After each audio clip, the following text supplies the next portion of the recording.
বেটিয়াৰ নিৰ্বাচনলৈ মাজত মাত্ৰ কেইটামান মাহ বাকী শক্তি প্ৰদৰ্শনত নামি পৰিছে সৰুবৰ প্ৰতিটো ৰাজনৈতিক দল ওদালগুৰি জিলাৰ 10টা পৰিষদীয় সমষ্টি দখল কৰাৰ পৰিকল্পনা বিজেপিৰ বুধবাৰে জিলাখনৰ মদৈপুৰী পৰিষদীয় সমষ্টিৰ অন্তৰ্গত কলাইগাঁৱত বিজেপিৰ বিশাল যোগদান কাৰ্যসূচীত অংশগ্ৰহণ কৰি বেটিয়াৰৰ এএম তথা মদৈপুৰীৰ পাৰিষদ দিগন্ত বৰুৱাই বজালে নিৰ্বাচনী ৰণদন্দুম্বী সভাত উপস্থিত থাকে বিজেপিৰ জিলা সভাপতি সুনীল দৈমাৰীও আৰু এই সন্দৰ্ভত আমাক সবিশেষ জনাব মুছাত্তিক হুছেইনে বিটিয়াৰ নিৰ্বাচনলৈ মাজত মাত্ৰ কেইটামান মাহ বাকী ইতিমধ্যে প্ৰতিটো দলে ৰাজনৈতিকভাৱে তেখেতসকলে আচলতে নিজা নিজা কৌশল আৰম্ভ কৰিছে আৰু সামগ্ৰিকভাৱে এই মুহূৰ্তত মই আছোঁ মুদৈপুৰী পাৰিষদীয় সমষ্টিত আৰু ইতিমধ্যে মুদৈপুৰী পাৰিষদীয় সমষ্টিত তেখেতসকলৰ যি শক্তি প্ৰদৰ্শন এই শক্তি প্ৰদৰ্শন তেখেতসকলে আচলতে আৰম্ভ কৰিছে সামগ্ৰিকভাৱে আজি মুদৈপুৰী যি আচলতে পাৰিষদ এই পাৰিষদৰ বহু বিজেপি কৰ্মী ইয়াত বিজেপিত যোগদান কৰিছে আৰু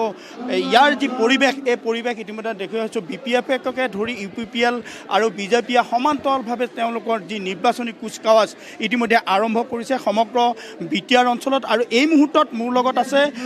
ওদালগুৰি জিলা BPF-ৰ বিজেপিৰ সভাপতি সুনীল বসুমতাৰী ডাঙৰীয়া পোনে পোনে মই তেখেতৰ ওচৰলৈ গৈছোঁ ইতিমধ্যে বিজেপিয়ে আচলতে এককভাৱে নিৰ্বাচন খেলা কথাটো প্ৰায় নিশ্চিত হৈ পৰিছে আৰু তেনে এটা মুহূৰ্তত কিন্তু বিজেপি বা BPF-এ আচলতে হেভি ৱেট পাৰ্টিও তেখেতসকলে আচলতে পৰিকল্পনা কৰিছে হাগ্ৰামা মহিলাই নেতৃত্বাধীন BPF-এ গতিকে এই ক্ষেত্ৰত আপোনালোকে কি ধৰণৰ ৰণকৌশল আৰম্ভ কৰিছে এবাৰ আমাৰ ৰণকৌশল এনেকুৱা আছে আগৰ পৰাই আছে আৰু বিজেপি দলটো শক্তিশালীৰ পৰা শক্তিশালী হৈ আহি আছে গোটেই যোনেই নাহক এবাৰ আমাৰ বিজেপিৰ জয়টো নিশ্চিত হয় আমাৰ এতিয়া জইন কৰিবলগীয়া বহুত মণ্ডলবিলাকে সাজু হৈ আছে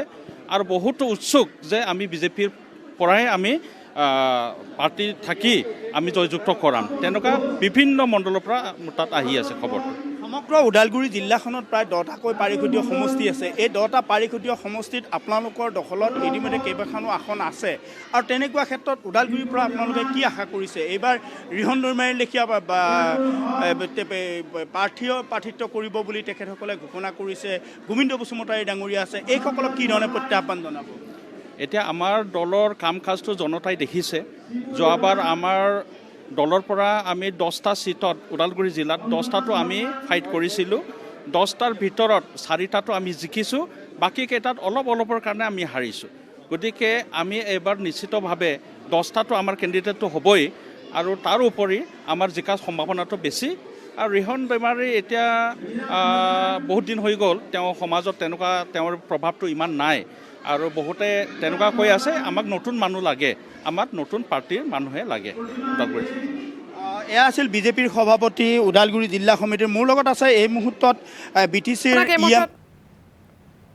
হয় মুছাত্তিক হুছেইন আপোনাক এই মুহূৰ্তত ধন্যবাদ জ্ঞাপন কৰিছোঁ আপুনি বিটিআৰ নিৰ্বাচনৰ বাবে বিজেপি দল কেনেধৰণে সাজু হৈছে সেই সন্দৰ্ভত সবিশেষ জনোৱাৰ বাবে